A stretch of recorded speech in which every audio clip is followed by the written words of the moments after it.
ni Santi Salvador naiz, soinu teknikaria, eta proiektu honetan montaketa eta nasketak egin ditut. Bueno, ni Maniz Zabaleta naiz, eta proiektu honetan soinu teknikaria izan naiz, Xantikin batea eta Xantiri laguntzen ondu naiz montaketa lanetan. Bueno, hori, zurekin, amankai, izan zen esperientzia oso polita, beti, nire kasuan, nire kasuan, beti sortzaile moduan, soinu sortzaile moduan batzutan, baditugu gure mugak. Hor daude, ez ditugu ikusten askotan, ez? Eta zurekin hitz egiterakoan, batean, muga horiek gainditzeko aukera eman zenigun. Erakutsi zenigun, pixkat soinu batzuk agian ausartagoak izateko edo izatera gonbidatu gintuzun, pixkat. Hori sentitu nun eta eskertzen dut prozesua horrela izatea, ez? Batean soinu edo, historiak eskatzen zuen soinu propuesta batekin etorri zinean pixkat, ez? Eta hasiera batean, aurreikusi nuen esan nuen, nik hau ez nuke horrela egingo.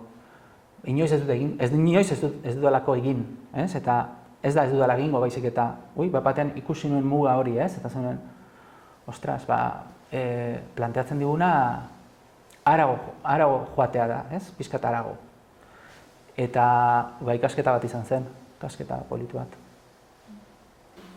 Nahi hasieran egia da pixka bat kostatu zitzaiten, zenator aurreko proiektuak eduki ditutenak eta denak izan dira oso realistak, ez da egon hola monstruo bat edo holako ezer, eta hasieran bai pixka bat kostatu zitzaiten, baina gero ja sartu nintzen, ez dakit nola ditu, joku hontan edo talde hontan, edo zu etorri zinean zure ikuspuntua jaso nunean ere ikusi nun beste modu baten enfokatu hartzala proiektu hau, eta Xantik esan duenakin, daude gauza batzuk inoiz igual egingo ez nituzkenak, etxe bat sonorizatu, adibidez zuk eskatu zenula, inoiz ez zitzaiten okurrituko nire realismo hortan edo probatzea holako sonoritateak, testurak, piztiak ere bere lan eskatu du, eta gustatu zait beste ikuspuntu bat eukitzea eta lagundu dit. Agian, erantzun batekin, gehien kostatu zaiguna, agian gehien atsegin izan duguna, izan daiteke. Horregaitik. Agian, beti erronka berri bat dagoenean, nik disfrutatzen dut, pilo bat. Lehenengo aldiz edo bigarren aldiz egiten dudan zerbait izan daiteke, edo asko kostatzen dena, edo ez dakit nola bordatu, eta orduan erronka horrek nire ematen dit bizitza, eta plazerra baita, ze beste guztia agian egin dezaket automatikoki, edo badakit egiten, edo ez dakit, baina hor erronka berri bat dagoenean, hor dago ere plazerra. Eta ze izan da? Bueno, esan dugu, etxea eta piztia, izan dira bi erronka oso potenteak.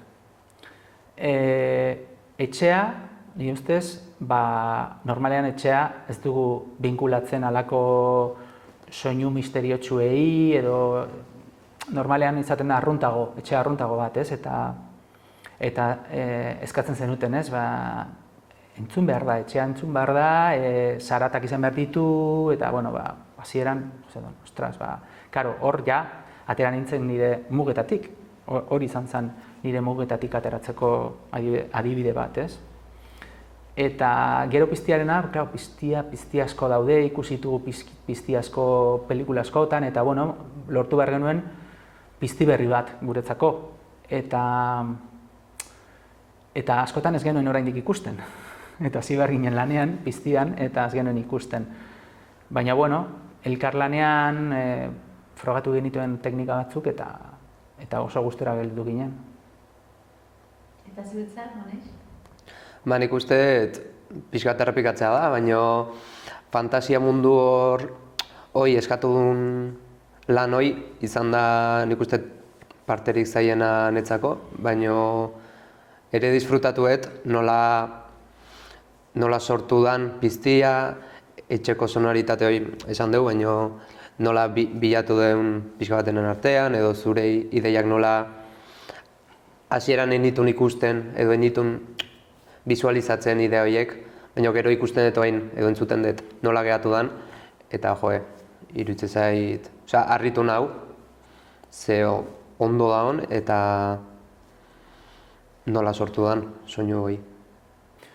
Nik uste telesaile honek ekartzen du gure mundu txikira, gure herrira, esatearren, ekartzen digu fikzio, euskaraz egindako fikzio modu ez berri bat, baina hemen izan ez duguna.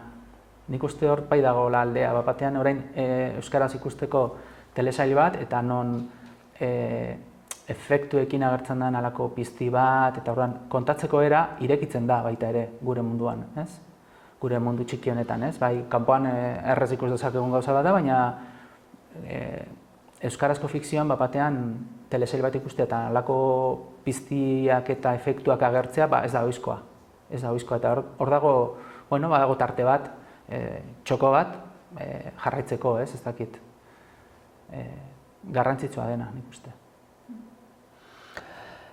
Nere ustez, proiektu honek piztiak gerturatu digu ere pixka bat generora, orain arte nik inoizen hola konsumitu edo olako ez serie, ez pelikula, ez ezer, eta honek nahi bentsat gerturatu dit genero honta gustatu zaitena, egia esan behar dut, eta ezakit pixka bat sentituen mundu berri bat, edo gauza berri bat deskubritzen zunean sortzen dizun hor pixka bat ezakit, ezakit nola esplikatu, baina bai, gauza berri bat, gauza kuriositate hori edo tala, eta Xanti ere guztat Stranger Things ikusten hasi zala, proiektu hau egiten hasita gero.